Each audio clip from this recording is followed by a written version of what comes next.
आशिष कन्दङवा लिम्बू भद्रपुर 2 झापा कृषक परिवारबाट उहाँको जन्म भएको हो।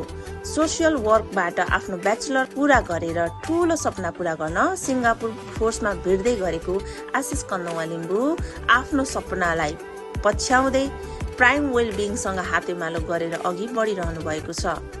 साहसी अनि निडर आशिष कन्दङवा लिम्बू आफूलाई निखारेर बाधा अर्चनलाई पन्छ्याउँदै आफ्नो जीवनशैलीलाई परिवर्तन गरेर नेपालका धेरै युवाहरूको पनि प्रेरणाको स्रोत बन्न सफल हुनुहुन्छ। प्राइम वेलबिङ कम्पनीबाट नेपालको सुन्दर पोखरा घान्द्रुक जस्तो ठाउँ लगायत विभिन्न ठाउँ भ्रमण गरिसक्नु भएको छ। प्राइम वेलबिङको विभिन्न पदहरू मध्ये अत्यन्त राम्रो पद प्रल मेन्टर पद प्राप्त गरेर सुन्दर देश थाइल्यान्ड पनि घुम्ने अवसर पाइसक्नु भएको छ।